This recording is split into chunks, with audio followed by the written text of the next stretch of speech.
Hi everyone. Welcome to another episode of Living Well, 10-minute tips to a healthier you. I'm Sandra Grency, Family and Community Health Sciences Educator for Rutgers Cooperative Extension of Hunterdon County. And our topic today is, what are nutrient-dense foods? So if you were with me last week, we talked about some of the new messages from the latest edition of the Dietary Guidelines. And one of the big messages was make every bite count. So that was a recommendation to focus on foods such as nutrient-dense foods that contain a lot of vitamins and minerals and other healthy nutrients that are important for good health. So today we're going to take a look group by group.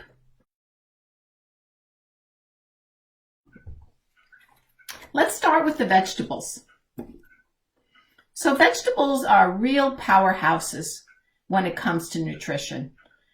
The standout vitamins and minerals include vitamin A and vitamin C and folate and potassium.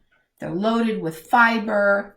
So they contain so many terrific nutrients. And in addition to vitamins and minerals, they also contain many important plant compounds that we call phytochemicals, that are now being investigated on how they contribute to overall good health.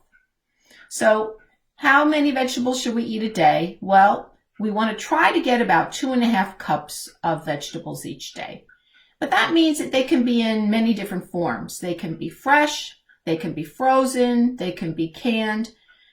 What we want to look for in frozen and canned is to have them with no added salt if possible, and also without fatty sauces added to them. But it's important to use a variety of forms to get to that total of 2.5 cups of vegetables every day.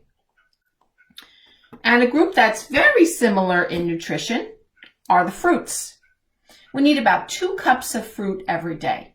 And just like vegetables, they can come in many different forms. In addition to fresh, frozen, and canned fruits, we can also have dried fruits. And dried fruits like raisins and dates, they are so portable and really great snacks to take along with you. So again, choose fruits of different colors. They're loaded with vitamin A, vitamin C, fiber, potassium, and all those phytochemicals that are also contributing to good health. So let's look at the grains next.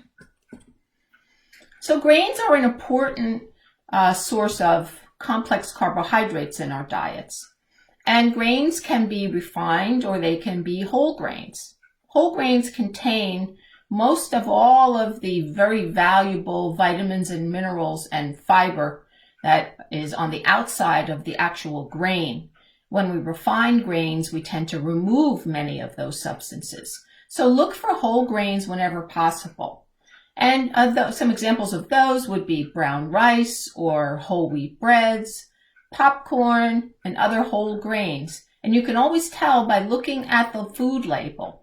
If a grain is a whole grain, it should say that in the ingredients list. That should be one of the top ingredients. 100% whole grain wheat or 100% whole grain.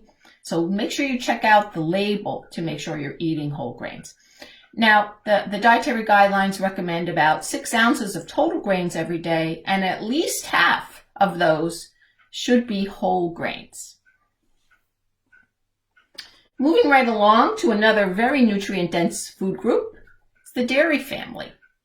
So most people know that the dairy family contains calcium and vitamin D that's important for bone health. But we also get a significant amount of protein from the dairy family, as well as phosphorus and some other minerals and vitamins. So we should aim for about 3 cups or 3 servings of dairy foods every day. For those people that can't tolerate dairy foods, you should also try to make sure that you use calcium or vitamin D fortified substitutes for dairy milks, for example, or choose other foods that provide those very valuable nutrients. It's important to also remember to choose reduced fat or low fat sources of dairy foods whenever possible. Moving on to the protein family. So last week we talked about the different eating patterns and whether or not animal-based protein was included in the various eating patterns. But protein foods such as animal proteins, such as meats or poultry or fish, and very valuable plant-based sorts of protein such as soy products, nuts and seeds, they all can contribute to your overall protein intake. It's recommended that we choose lean sources of animal proteins whenever possible. We don't necessarily need the saturated fat that can be contained in fatty meats. So it's good to choose lean wherever possible.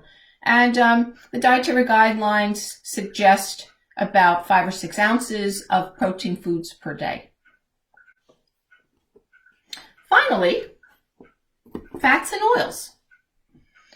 So most people think that all fats have sort of a negative connotation or that they don't really serve a purpose other than contributing lots of calories to the diet. But in fact, the human body does need a source of fats. I mean, fats in the human body provide structural purposes. For example, they are the building blocks of cell walls. They also are the building blocks of important groups of compounds like hormones.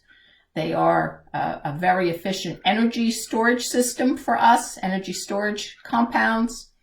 But it's important to choose plant-based oils and fats whenever possible. So I think we talked about that last week a little bit, about plant-based oils like olive oil or canola oil versus too much butter or lard from the animal fats. Keep the amount of fats in your diet relatively small, especially if you are concerned about your weight, because they do contribute more calories per gram compared to the other macronutrients, protein and carbohydrates. So those are the major groups of energy-dense foods. And it really is important to think about your calorie budget, just like a budget. So if you only have a certain amount of budget to spare, you want to really spend those calories on nutrient-dense foods first. You want to get all of that really important nutrition into your body. And then, if you have a little bit of extra in your budget, you can use in moderation those other foods that might be sweets or treats that would not be necessarily nutrient-dense foods. So think about the budget for your nutrient-dense foods and choose those first. So next week, we're going to move right along with another topic in Living Well, and we'll be analyzing what we mean by energy balance. This is a topic that I get a lot of questions about, particularly as it pertains to weight loss, weight gain, or weight maintenance. So join me next week. I promise it'll only take less than 10 minutes, and I will see you then.